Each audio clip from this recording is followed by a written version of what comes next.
The city of Solvaris burned under an orange sky.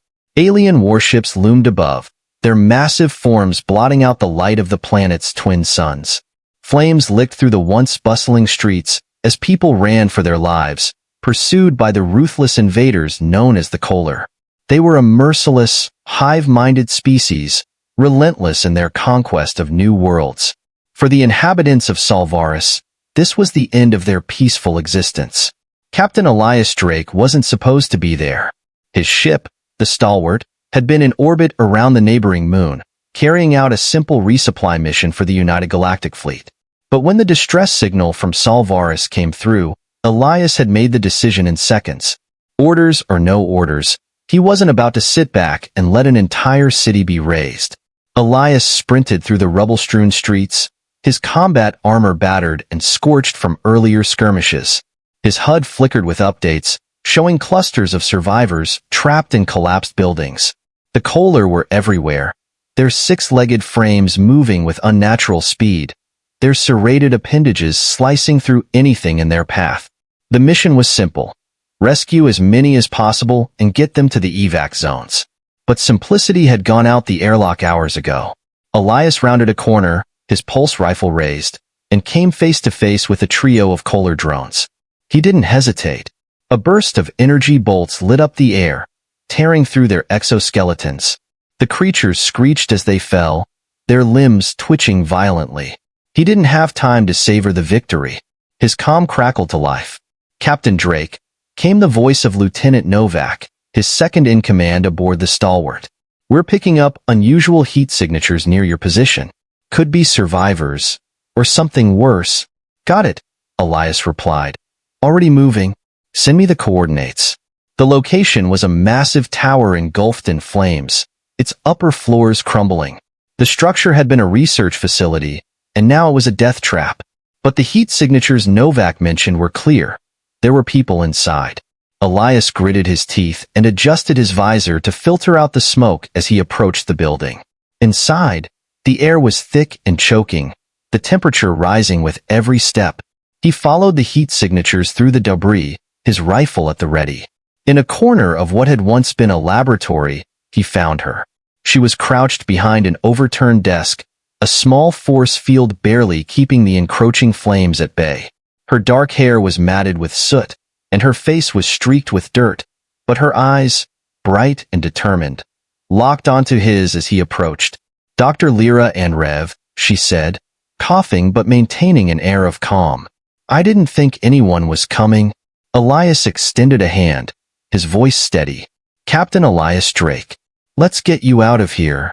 She hesitated, glancing back at the device beside her. It was a strange, spherical object glowing faintly. "I can't leave without this," she said. It's the reason the Kohler are here." Elias frowned. "What do you mean?" "It's a prototype energy core," she explained, her words quick and urgent.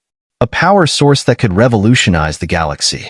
But in the wrong hands, it's a weapon." Elias didn't argue. He hoisted the device into a protective case on his back and helped Lyra to her feet. The building groaned ominously, flames licking at the walls. "We need to move now," he said. The journey out was chaos. The Kohler had sensed the core's energy signature and converged on their position.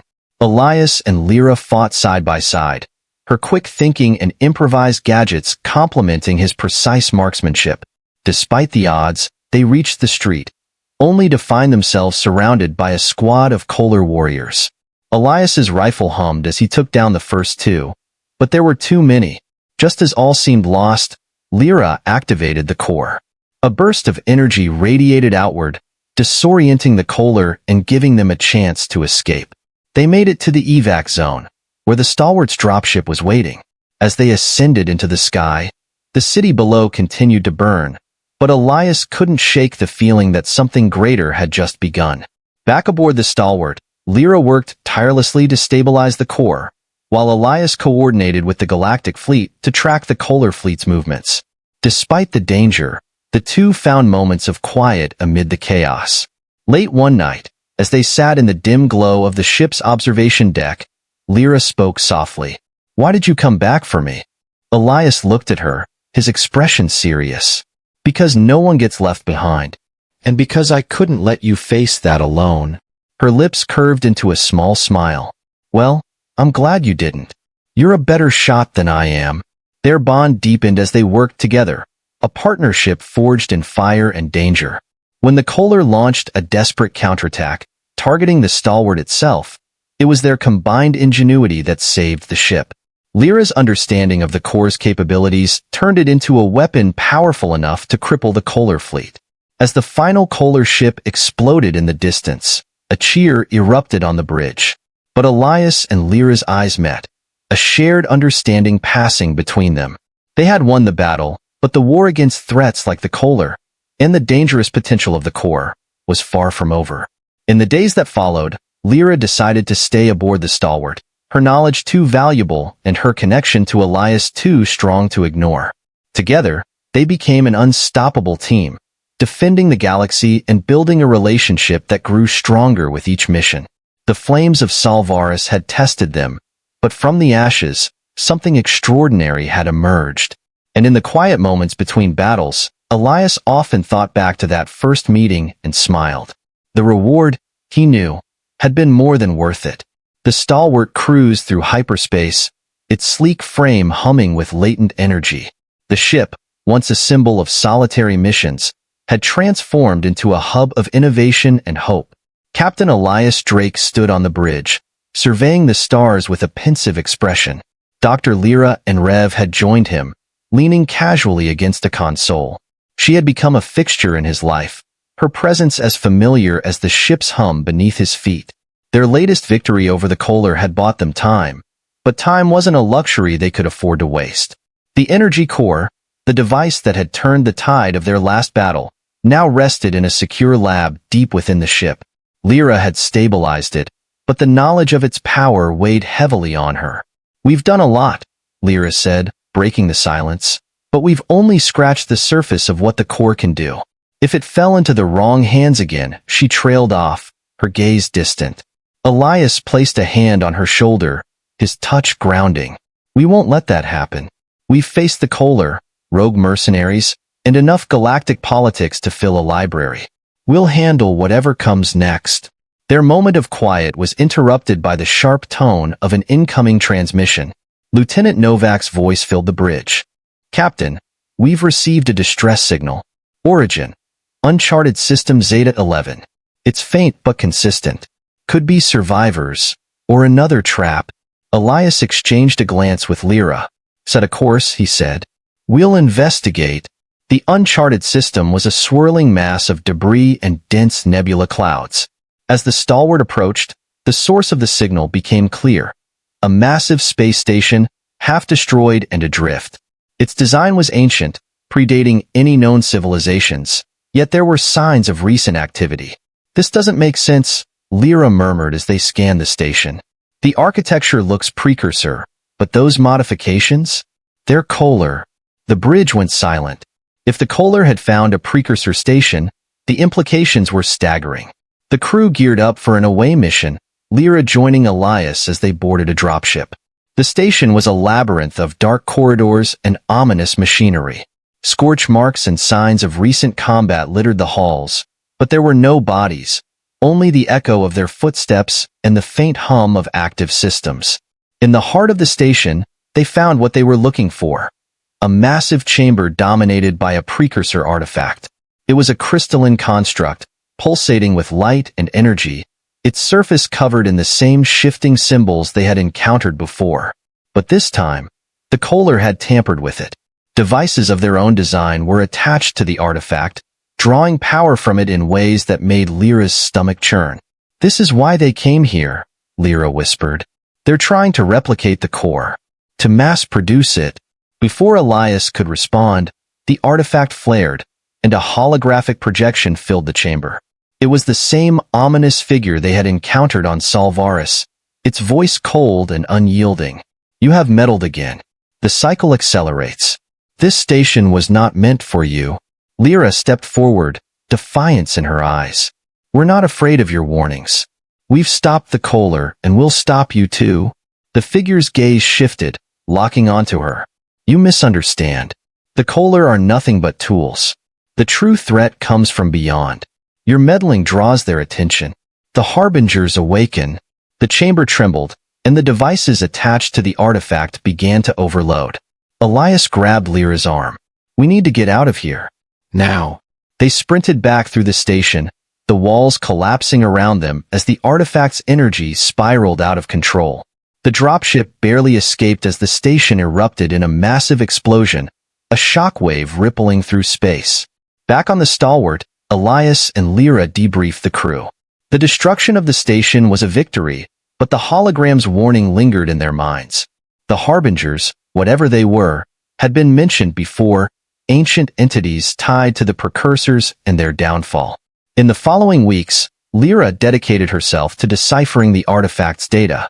She and Elias spent countless hours poring over the information, their bond growing even deeper as they worked side by side. One night, in the quiet of the observation deck, Lyra finally spoke her fears aloud. What if we're outmatched, Elias? What if this is too big for us? Elias took her hand, his voice steady. We've faced the impossible before, and we've won. Not because we're stronger, but because we fight for something worth protecting. We'll figure this out, Lyra. Together. Their next mission took them to the galactic core, where whispers of the harbingers had begun to spread. They knew the road ahead would be perilous, but they faced it with unyielding determination. Because in the darkest moments, when the flames rose and hope seemed lost, humanity had always risen to the challenge. And this time, they wouldn't be standing alone. The Stalwart sailed toward the galactic core, its crew bracing for what lay ahead. The fragmented data recovered from the destroyed precursor station painted a haunting picture. The harbingers weren't mere myths. They were real, ancient, and awake. More troubling, they were watching. Captain Elias Drake and Dr. Lyra Andreev pored over the recovered files in the ship's war room, the glowing holograms of alien symbols casting long shadows.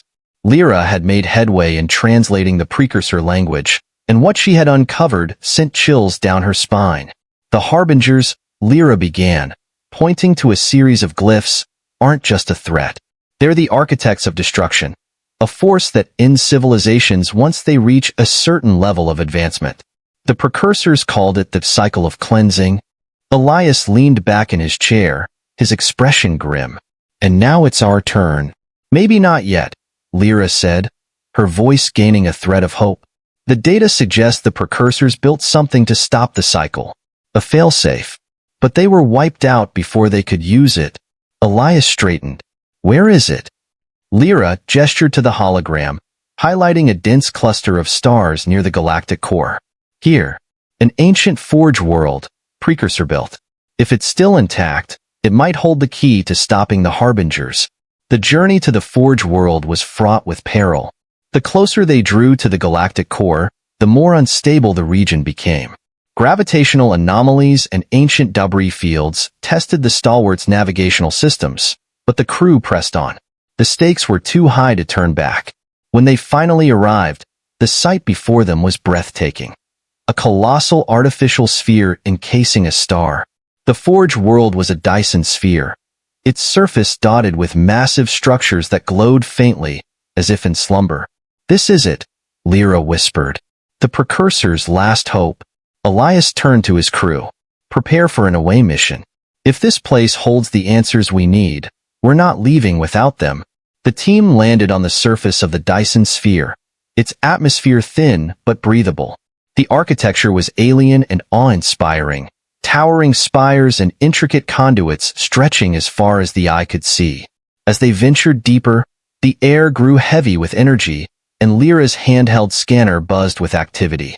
This place is alive, she said, her voice tinged with wonder. The systems are dormant but still functional. We just need to wake them up. They reached the heart of the forge, a vast chamber housing a control interface surrounded by crystalline pillars. Lyra worked quickly, her fingers flying over the alien console as she deciphered its commands. Suddenly, the chamber shuddered. The crystalline pillars lit up, and a hologram materialized. A precursor figure, regal and imposing. Its form translucent but unmistakably powerful. You have come seeking salvation, but you are too late, the hologram intoned. The cycle cannot be stopped. The harbingers are eternal. Elias stepped forward. The precursors gave up. We won't. Show us how to activate the failsafe. The hologram seemed to study him, its gaze piercing. Defiance. A trait common to your kind. Very well. The failsafe is not a weapon. It is a beacon. It will summon others like you across the galaxy. Together, you may stand a chance. Alone, you will fall. Lyra's fingers trembled as she activated the beacon. The chamber erupted in light, sending a signal through the fabric of space-time. But the activation came with a price. The Forge world systems began to overload. We've got to move. Elias shouted. The team sprinted back to their ship as the Forge world began to collapse. The stalwart barely escaped the explosion, but the beacon's signal had already been sent. As the crew regrouped, Lyra and Elias stood on the bridge, watching the holographic map of the galaxy light up with responses. Look, Lyra said, her voice filled with awe. They're answering. Signals from countless worlds began to converge. Humanity wasn't alone in its fight. The beacon had awakened allies across the galaxy, species long dormant or hidden, each with their own strengths. But the harbingers had noticed. As the first wave of allied ships arrived, the sensors picked up massive signatures at the galaxy's edge. The harbingers were coming. Elias turned to his crew, his voice steady but fierce. This is it. The fight of our lives. We've sparked something greater than ourselves, and now it's up to us to lead. Together, we'll show the galaxy that the cycle ends here. Humanity doesn't run. We fight. The crew erupted in cheers, their resolve unshaken. Lyra stood by Elias, her hand brushing his. Their bond had become unbreakable, a beacon of hope in its own right. As the galaxy prepared for its greatest battle, the stalwart led the charge, humanity standing tall at the forefront of an alliance that would make history. The harbingers had underestimated them. This wasn't the end. It was the beginning of something far greater. The galaxy's response was staggering. The beacon's call had reached far-flung civilizations that had long retreated into the shadows, their technological marvels buried under layers of caution and fear. Now, they emerged, answering the challenge humanity had sparked.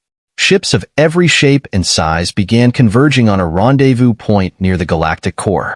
The stalwart served as the nerve center of the growing fleet, its bridge a constant flurry of activity. Species that had once viewed one another with suspicion or outright hostility now worked side by side, united by the shared threat of the harbingers. Lyra and Rev marveled at the spectacle through the observation deck's wide windows. She could see the fleets forming into massive battle groups, sleek angular vessels of the HFY, organic, flowing designs of the Rakari, and hulking fortress ships of the Drachner. The sight was breathtaking, but her mind was on the challenge ahead. Elias Drake joined her, his presence steadying. Quite a sight, isn't it? She nodded. It's incredible, but it's also terrifying. The harbingers won't just send drones this time. If the data's right, we're looking at an entire armada. Ships the size of moons, weapons we can't even comprehend. Elias placed a hand on her shoulder. We've faced impossible odds before, and now we're not alone. You made this happen, Lyra. Don't forget that. She smiled faintly, drawing strength from his words. We made this happen. As the fleet prepared, scouts returned with grim news. The Harbinger's vanguard had entered the galaxy, their ships defying conventional physics as they moved with terrifying precision. They were vast and ominous, their surfaces shimmering with a shifting, unnatural light that made sensors glitch. Worse, wherever they passed, they left desolation. Planets drained of energy, stars dimmed. The fleet had to act fast. A council of war was convened aboard the Stalwart, bringing together leaders from the United Species. The HFY commander, a graceful figure named Serana, spoke first. We cannot match them in raw power. Our strength lies in unity and adaptability. If we can disrupt their networked minds, we may weaken their coordination. Lyra added, the Forge's beacon wasn't just a call for help. It also transmitted data about the Harbingers. I've been studying it, and I believe there's a way to create an EMP-like effect, targeting their quantum links. It won't destroy them, but it could buy us time. Elias leaned forward. Then that's the plan. We'll hit their vanguard hard and fast, disrupt their network, and force them to spread out. Divide and conquer. The plan was set, but the execution would test them all. The first engagement took place in the remnants of a star system already ravaged by the Harbingers. The Allied fleet emerged from hyperspace in perfect formation, a stunning display of coordination between species that had been strangers mere weeks ago. The Harbinger vanguard loomed before them, massive ships bristling with alien weaponry. Their first volley ripped through space, a barrage of energy that seemed to warp reality itself. But the Allies had prepared. Shield harmonics synchronized, absorbing the brunt of the attack, while agile strike ships darted forward to engage. Elias commanded from the stalwart, his voice calm and precise over the comms. Red Squadron, flank left and hit their forward batteries. Blue Squadron, protect Lyra's team at all costs. She's our key. Lyra was aboard a specialized frigate, deploying the EMP disruptor. The device was experimental, its activation requiring pinpoint timing and precision. As her team worked, Harbinger drones swarmed the ship, their sleek forms slicing through Allied defenses. Elias, we're taking heavy fire. Lyra's voice crackled over the comm. I see you. Hang tight. I'm coming to you, Elias replied, his jaw set. Against protocol, he led a squad of fighters directly into the fray. His piloting skills were unmatched, weaving through enemy fire and blasting drones out of the sky. His squad cleared a path for Lyra's frigate just as the EMP disruptor activated. A shock wave of energy rippled outward, and for a moment, the Harbinger ships faltered. Their movements became erratic, their weapons firing blindly. The Allied fleet seized the opportunity, pressing the attack with everything they had. But the victory was short-lived. The Harbingers adapted quickly, their ships realigning and counterattacking with devastating force. The Allies managed to retreat, battered but alive. Back aboard the stalwart, the mood was tense. The disruptor had worked, but only briefly. They needed something more. Lyra paced in frustration, her mind racing. The EMP wasn't enough. We need to target their central nexus, the source of their network. Without it, they'll lose their coordination for good. Elias nodded. And where's the nexus?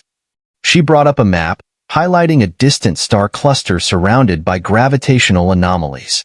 Here, if the data is correct, this is where their primary ship is located. But it's deep in Harbinger territory. Getting there will be almost impossible. Elias smiled faintly. Impossible is our specialty. The final mission would be the most dangerous yet. The Allied fleet launched a desperate assault, drawing the Harbinger's forces away while a small strike team, led by Elias and Lyra, infiltrated the Nexus.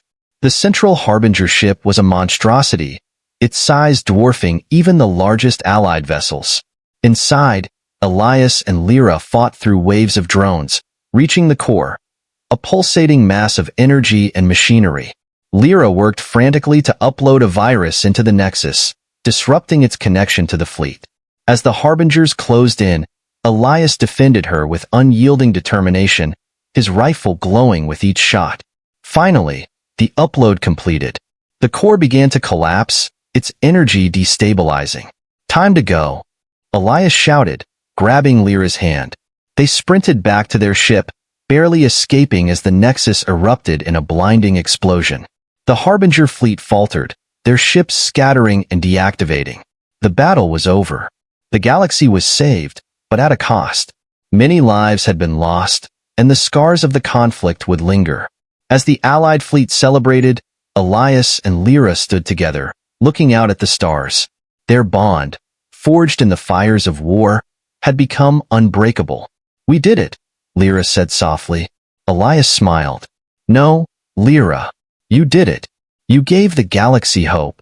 And as they stood there, hand in hand, they knew that together, they could face whatever challenges the future held.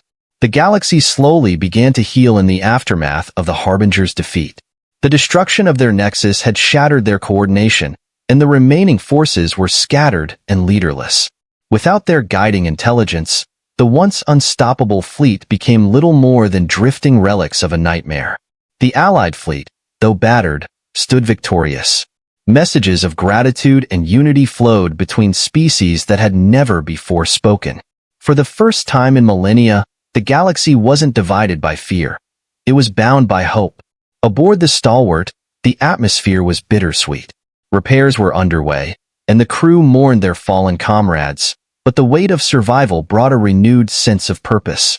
For Elias Drake and Lyra and Rev, the journey had forged something neither had anticipated, a bond unshakable and enduring. The Council of Allies convened once more, this time aboard the Stalwart. Serana of the Elashii stood, addressing the room.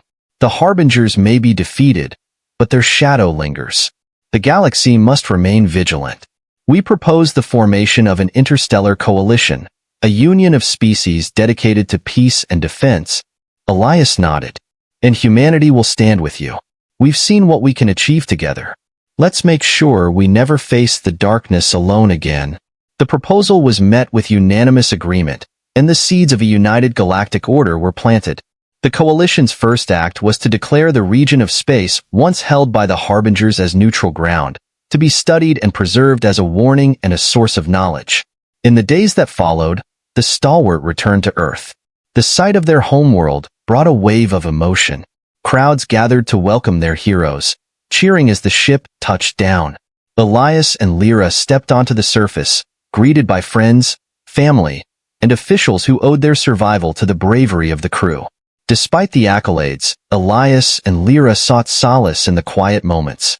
One evening, they found themselves atop a hill overlooking the sprawling lights of the capital city. The stars above seemed brighter, freer of the shadow that had loomed for so long. Lyra broke the silence.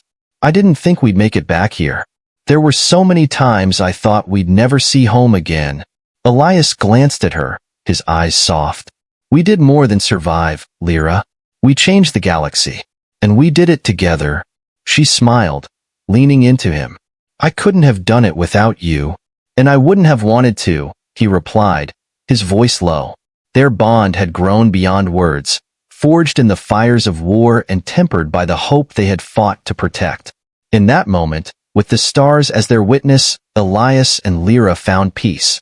Not in the absence of struggle, but in the knowledge that they had faced it and won.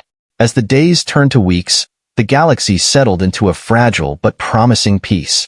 The coalition grew, new members joining every day. Humanity, once seen as young and brash, was now a beacon of resilience and hope, a symbol of what could be achieved when unity triumphed over fear. Elias and Lyra returned to the Stalwart, their journey far from over. The galaxy was vast, and mysteries remained. New allies to meet, ancient secrets to uncover, and worlds to explore. But as the ship soared into the stars once more, one thing was certain. Wherever the journey took them, they would face it together, their hearts and minds united. Because in the vast, unyielding expanse of the cosmos, they had proven one simple, undeniable truth. Humanity, at its best, could change the course of history. And the reward, forged in flames, love, and unwavering courage, was worth it.